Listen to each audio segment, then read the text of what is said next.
मी आमचे मित्र डॉक्टर दीपक पवार यांचं अभिनंदन करतो, आभार मानतो की त्यांनी महाराष्ट्र धर्म या विषयावर एक शिबिर घेतलं आणि प्रत्येकाला आपापलं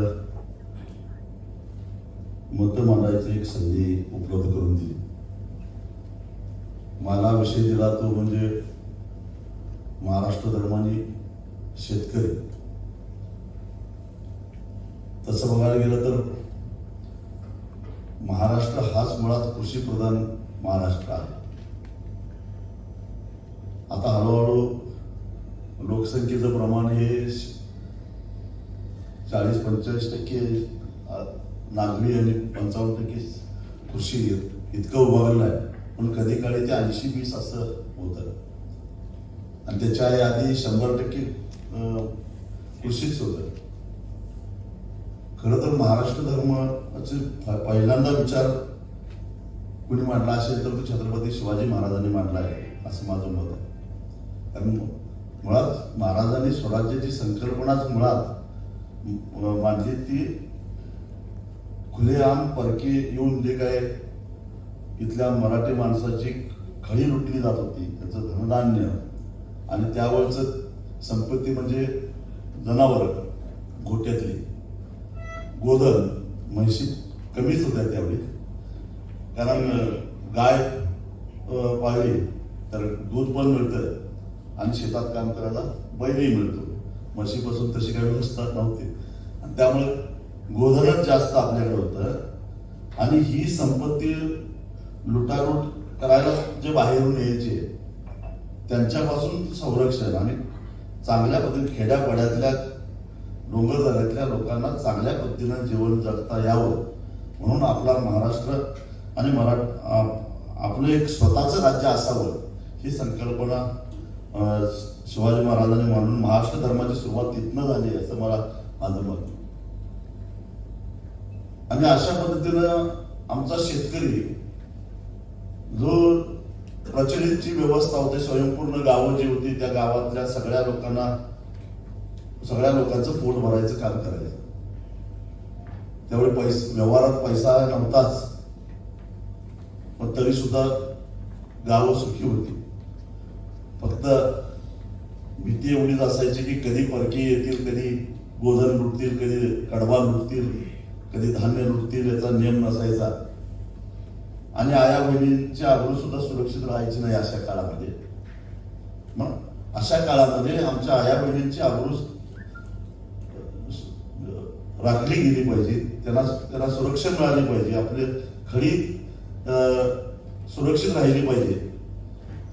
यासाठी त्या काळी प्रामुख्यानं शेती व्यवसाय करणारा जो शेतकरी होता त्याला खरं तर कुणबी असं म्हटलं गेलं. त्यावेळी सगळे आपण कुणबी होतो आणि या कुणब्यांच्या संरक्षणासाठी म्हणून श्रींचं राज्य म्हणजे आपलं राज्य शिवाजी महाराजांनी स्थापन केलं आणि शेतकऱ्यांना सुद्धा वाटायला लागलं की खरोखरच हे आपलं राज्य आहे. आणि म्हणून अनेक शेतकरी त्या काळामध्ये मृग नक्षत्र झाल्यानंतर शेतातली कामं सुरू करायची आणि दसरा झाल्यानंतर सुगी संपली की मग पुन्हा हातात तलवारी घ्यायची आणि शिवाजी महाराजांनी सांगितलेल्या मोहिमेवर जायचं. या अशा पद्धतीचं जीवन पद्धती त्या काळामध्ये आपल्या महाराष्ट्रामध्ये होती. आणि खऱ्या अर्थानं हळूहळू महाराष्ट्र आपला सुखी व्हायला लागलेला होता आणि खऱ्या अर्थानं जो घाम गाळणार आहे, कष्ट करणार आहे त्याच्या कष्टाला प्रतिष्ठा मिळायला लागलेली होती. त्याला कुठेतरी आवाज मिळत होता आणि त्यातूनच प्रगल्भ महाराष्ट्र हा पुढे यायला करता ती सुरुवात होती. तर त्याच्यानंतर परत शिवाजी महाराजांच्या नंतर ज्या काही राजवटी आल्या त्यांनी सुद्धा परकीयांचेच अनुकरण केलं आणि खडी लुटायचं काय फारसं थांबलं नाही. आणि त्यामुळं हळूहळू पुन्हा शेती व्यवसाय उद्ध्वस्त होत चालला. महात्मा ज्योतिबा फुलेंनी शेतकऱ्यांचा असूड जो लिहिलेला आहे त्याच्यामध्ये त्या काळातली सुद्धा शेतकरी कशी उद्ध्वस्त होत चाललेली होती त्यांनी अतिशय चांगल्या पद्धतीने त्याच्यामध्ये वर्णन केलं आणि ती वस्तुस्थिती होती. हळूहळू आणि मग गावातल्या शेतकऱ्यावर आणि शेतीवर आधारित जगणारा जो काय 12 अर्जदार होता त्याच्या श्रमाला प्रतिष्ठा मिळाल्यास झाली त्याला. आणि त्यामुळे हळूहळू ज्योतिबाने सांगितल्याप्रमाणे गाव सोडून बाहेर पडाले. त्यातून शहरांची निर्मिती, शहरामधली गर्दी वाढायला लागली आणि बाकीचे सगळे जी काही जमीन होती ती हळूहळू पुन्हा छत्रपती शिवाजी महाराजांनी संस्थांना जवळजवळ बरखास्त करत आणलेली होती. पण पुन्हा नवनवीन संस्थाने तयार झाले आणि बाकीचे सगळे त्यांच्या शेतावर कसं काम करत कुळ म्हणूनच त्यांना उपजीविका करावी लागली. आणि पुन्हा एकदा महाराष्ट्रामध्ये विषमता तयार व्हायला लागली आणि ती विषमता ती तयार होत असताना त्याला ती कमी करण्याच्या ऐवजी त्याला अजून जास्तीच खतपाणी घालण्याचाच प्रयत्न त्याच्यानंतरच्या राजवटीने केला. पहिल्यांदा महाराष्ट्रातल्या शेतकऱ्याला आत्मसन्मान मिळवून देणारा कायदा 1948 साली झाला, तो म्हणजे मुंबई वहिवाट कायदा. आणि त्याच्यातून एक संकल्पना मांडली गेली की कशी त्याची जमीन आणि त्या कुळ कायद्यामुळं पुन्हा एकदा महाराष्ट्रातला शेतामध्ये काम करणारा जो काही शेतकरी होता, कुणबी होता, तो जमिनीचा मालक झाला. आणि त्यामुळं तो कायदा महाराष्ट्रामध्ये प्रभावीपणानं राबवल्यामुळं महाराष्ट्रामध्ये जमीनदारांची संख्या फार कमी आहे. जी उत्तर भारतामध्ये दिसते तशी उत्तर प्रदेशमध्येही कमी आहे. बिहार, मध्य प्रदेशमध्ये जास्त आहे. विशेषतः पश्चिम उत्तर प्रदेशमध्ये सुद्धा तर आपल्यासारखीच परिस्थिती आहे, छोट्या शेतकरी जास्त आहे. पण ही जमीनदारी नष्ट करायला सुरुवात 1948च्या त्या कायद्यानंतर झाली. त्याच्यानंतर विनोबा भावेंनी भूदान चळवळ उभी केली आणि या चळवळीच्या माध्यमातून जे भूमिहीन होते त्यांना जमिनीचं वाटप त्याने मोठ्या प्रमाणामध्ये केलं आणि किमान खेड्यापाड्यातला जो काही शेतकरी होता तो एका समान पातळीवर आणण्याचा प्रयत्न त्या काळामध्ये बऱ्यापैकी झाला. आता त्यातही पाटील कुलकर्णी खाजगी सावकारीतून किंवा दांडगावा करून किंवा बेवरस मालमत्ता स्वतःच्या नावावर करून घेऊन काही अंशी जमीनदार झाले नाही असं नाही, परंतु तरी सुद्धा बऱ्यापैकी शेतकरी एक समान पातळीवर आलेला होता ह्या 1948च्या कुळ कायद्या आणि कशी त्याची जमीन ह्या आपल्या धोरणामुळे. आणि परंतु हा जो कायदा केला गेला, हे जे धोरण राबवलेलं होतं, हे धोरण ज्यांना पसंत नव्हतं त्यांनी या सगळ्या शेतकऱ्यांनी ही काय आपल्याकडच्या असणाऱ्या जमिनी अशा पद्धतीने कुळ कायद्यानं हडप करून घेतल्या. त्याचा कुठेतरी त्याच्यातून त्याला काहीतरी त्याला त्रास झाला पाहिजे आणि ती जमीन नको, त्यापेक्षा गावातून गेलेलं बरं, अशी परिस्थिती निर्माण व्हावी अशा पद्धतीनं काही ही मंडळी धोरण पॉलिसी मेकर्स झाली, प्रशासनामध्ये गेली आणि तिथं बसून झालेल्या शुक्राचार्यासारखं यांनी सातत्यानं शेतकरी विरोधी धोरणं राबवण्याचा जमेल त्या पद्धतीनं प्रयत्न केला. त्यामुळं म्हणावे तशी शेतकऱ्यांची प्रगती होऊ शकली नाही. पण तरी 1980च्या दशकापर्यंत शेतकऱ्याचं बरंच चाललेलं होतं.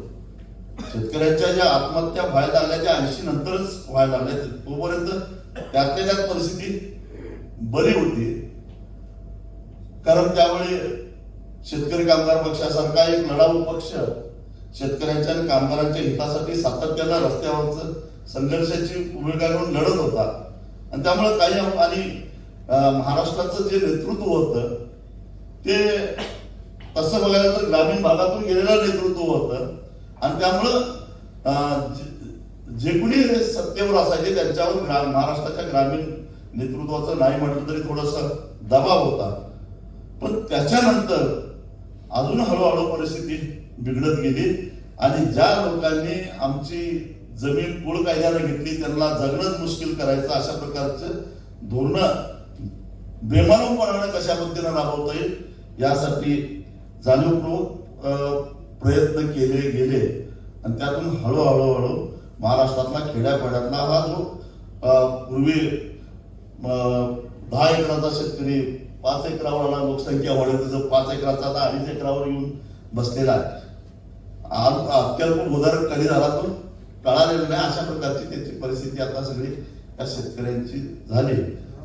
आणि मग या शेतकऱ्याला वाचवण्याच्या ऐवजी त्या शेतकऱ्याची चेष्टा करणं, थट्टा करणं आणि त्याच्या आर्थिकतेच्या असहायतेचा गैरफायदा घेणं, विकासाच्या नावाखाली त्याच्यावर वरवंटा फिरवून त्याला बेदखल करणं ही एक अधिकृत अशी पॉलिसी राजवटी बदलल्या पण पॉलिसी बदललेली नाही असं माझं मत आहे. ही राबवली गेली आणि त्याच्यामध्ये माझा शेतकरी सगळा भरडला गेलेला आहे.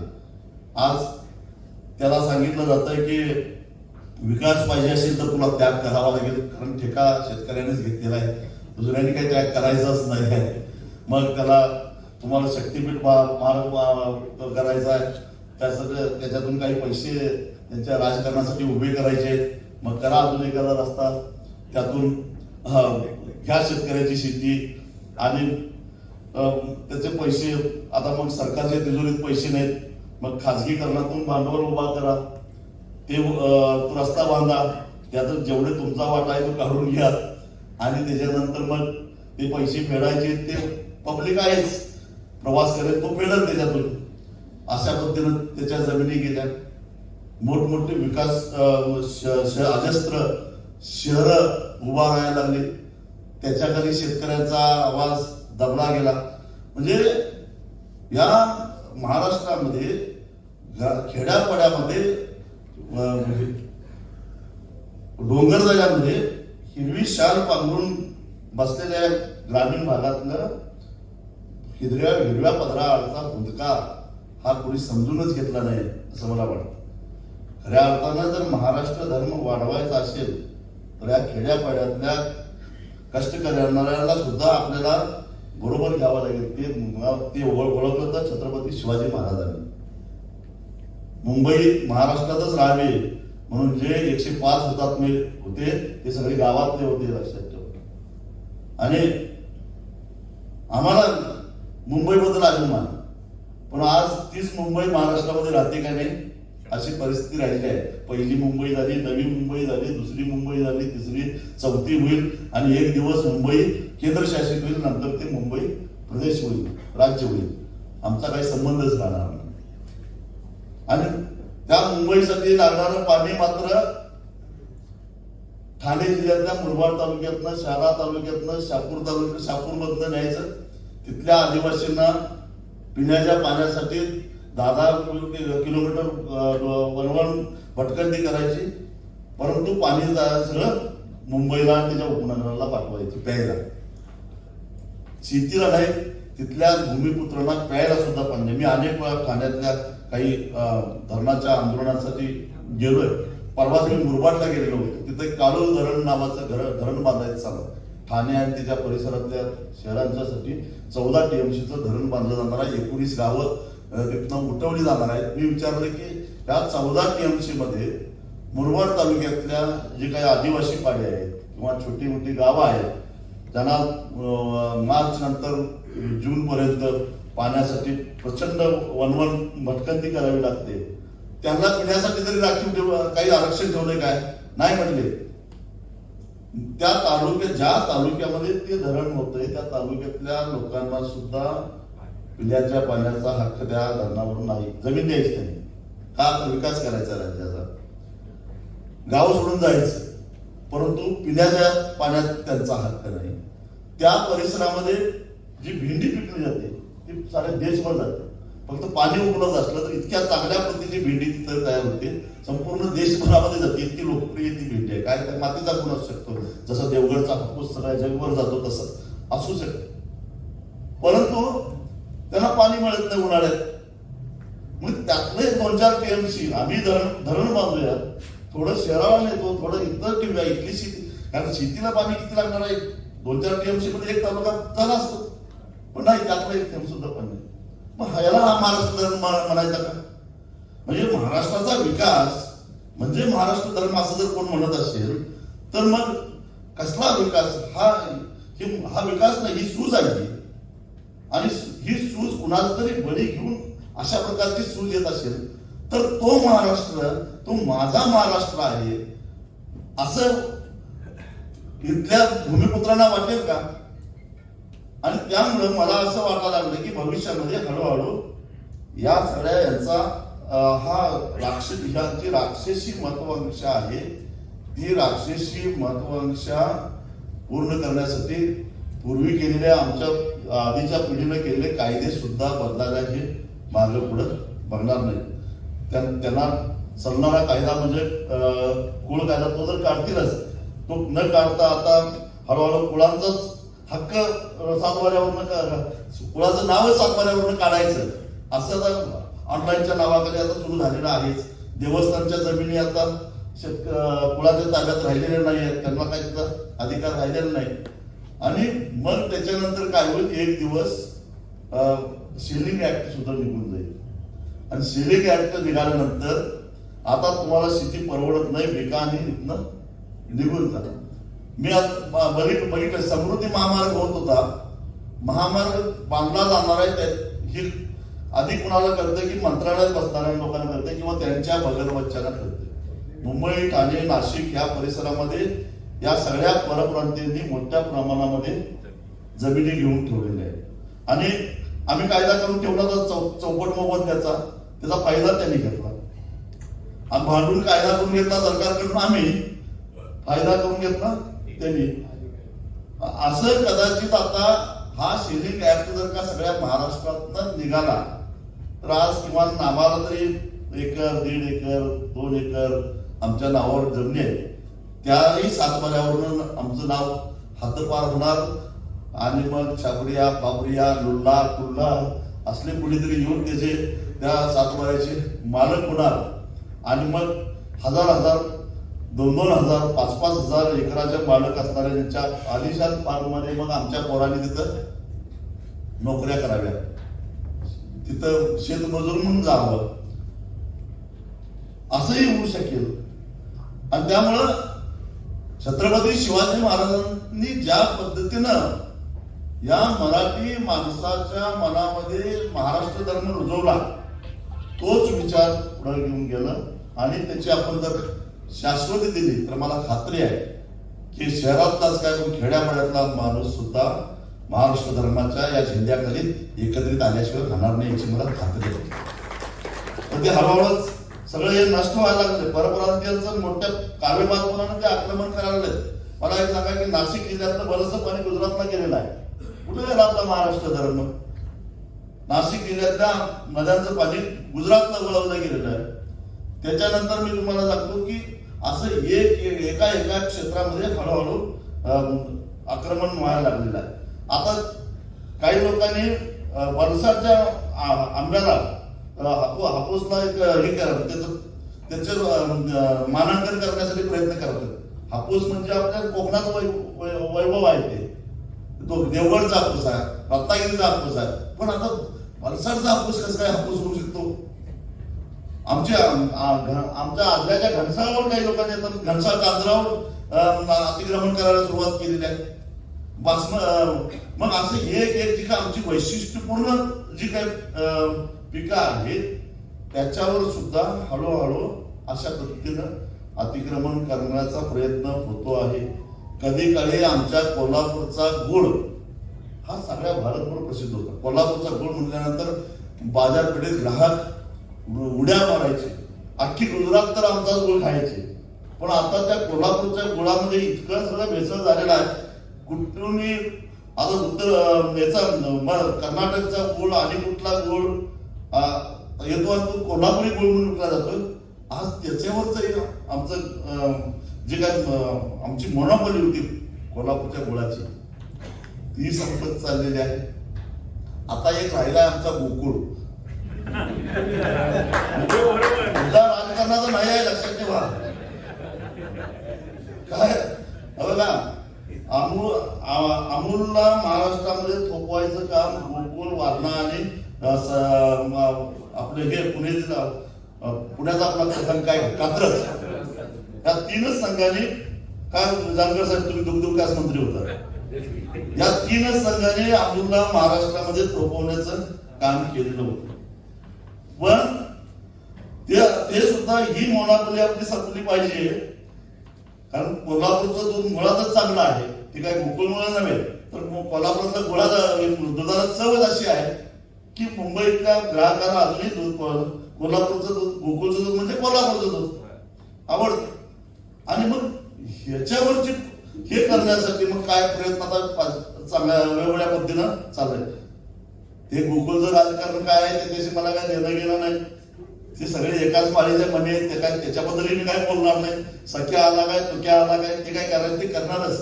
परंतु आमचा जिल्हा दूध संघ आहे तो शेणामतामध्ये हात घालून 2 लिटर 5 लिटर दुधाचं उत्पादन घेणाऱ्या खेड्यापाड्यातल्या माझ्या बाईचा दूध आहे, माझ्या आईचं दूध संघ आहे. त्या सगळ्यांनी मिळून वाढवलेला हा दूध संघ आहे आणि त्यांनी त्या दुधाची चव विकसित केलेली आहे. पण तेच जर का बंद पडलं तर आज महानंद दुधाची अवस्था जानकर साहेब काय झाली तशी उद्या गोकुळची व्हायला. एकदा तुम्ही जर का त्याचा बदनाम करायला लागला, अहो त्या हलालचा सर्टिफिकेटचा दुधाचा काय संबंध आहे? मला जे काही थोडीफार माहिती आहे, माझं काही सामान्य ज्ञान आहे, त्याच्यात हलालचं सर्टिफिकेट हे मला वाटतं की मटणाशी संबंधित आहे. बरोबर, दुधाचा आणि त्याचा काय संबंध आहे? पण ते हलाल सर्टिफिकेट काय घेऊ. पण मला हेही कळतंय, कारण मी तसा शेतकरी चळवळीत असल्यामुळं आयात निर्यात अमुक तमुक कुठल्या देशात काय चालतं एवढं तर थोडंफार आपल्याला अक्कल आहे. आणि मग आता आखाती देशामध्ये आपल्याला काहीतरी निर्यात करायचं म्हटलं तर ते सर्टिफिकेट लागतेच हो. ते हलालचं सर्टिफिकेट घ्या लागतं. तुम्हाला बासमती तांदूळ जरी दुबईला पाठवायचं असेल तर हलालचं सर्टिफिकेट घ्यावं लागतं. आता तांदळाचा आणि हलालचा काय संबंध आहे? घ्यावं लागतं. आपल्याला विकायचं आहे म्हटल्यानंतर असलेले सर्टिफिकेट घ्यावं लागते. मग अशा पद्धतीनं समजा जर का ते सर्टिफिकेट घेतलेलं असेल तर ते त्याला काय धार्मिक रंग द्यायचं काय कारण आहे काय? परदेशामध्ये आपलं दूध जातंय, आपले दुग्धजन्य पदार्थ जातात आणि त्याला आवश्यक असणारं जर का एखादं सर्टिफिकेट आपण उपलब्ध करून घेतलं तर त्यात काय एवढं काय असं म्हणजे काय आहे त्याच्यामध्ये? मग हलालचं सर्टिफिकेट अमूलकडे नाही म्हणजे अमूल कुणाच्या ताब्यात आहे? हा, सगळ्यात आधी त्यांनीच घेतलंय. हा, आम्ही हलालचं सर्टिफिकेट सगळ्यांच्याकडे आहे हो. पण त्याच्याबद्दल कधी चर्चा झाली का? गोकुळ अमूलने किती सालापूर्वी हलालचं सर्टिफिकेट घेतलं, मग त्याच्यावर का नाही चर्चा झाली?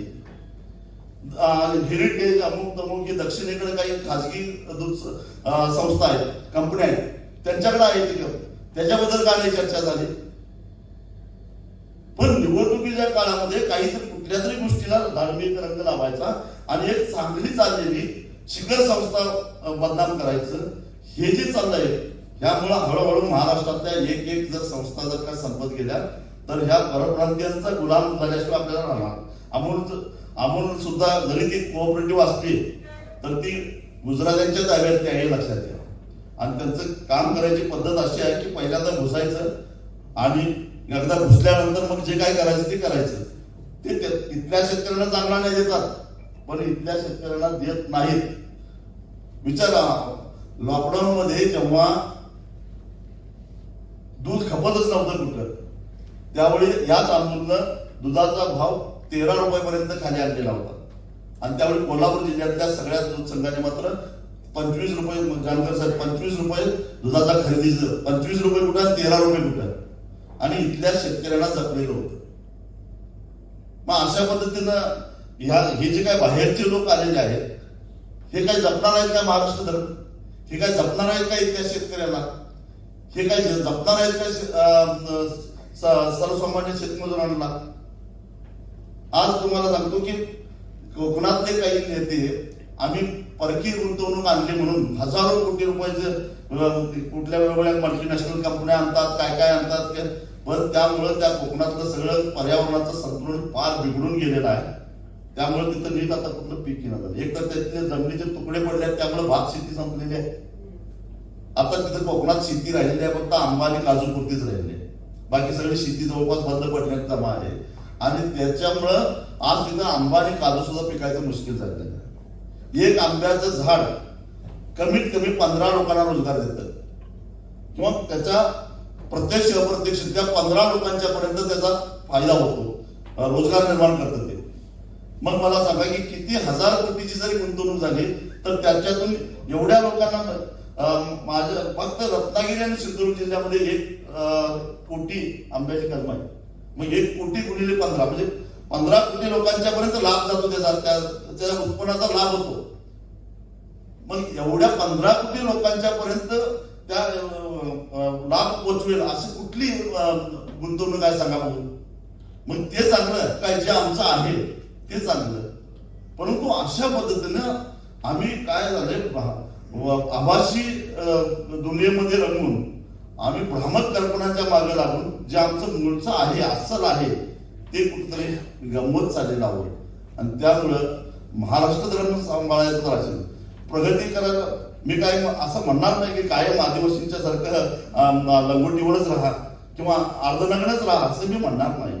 प्रगती करावी माणसानं, परंतु जे आपल्याला मागच्या पिढीनं दिलेलं आहे ते राखून त्याला काही धक्का लागणार नाही याची खात्री करून घेऊन माणसानं अवश्य प्रगती करावी. कारण प्रगती करणं हाच मानवाचा खरा गुणधर्म आहे, ओरिजिनल गुणधर्म आहे. त्याला आपण धक्का लावायचा नाही, परंतु जे आहे ते गमवायचं का आपण? आणि म्हणून महाराष्ट्र धर्म सांभाळत असताना या साऱ्या गोष्टीचा सुद्धा विचार कुठेतरी केला पाहिजे. आणि म्हणून या महाराष्ट्र धर्मामध्ये ग्रामीण भागाचं सुद्धा महत्व हे अधोरेखित आपल्याला करावं लागेल आणि त्याच्याकडे दुर्लक्ष करून चालणार नाही. एवढं सांगतो थांबतो. धन्यवाद.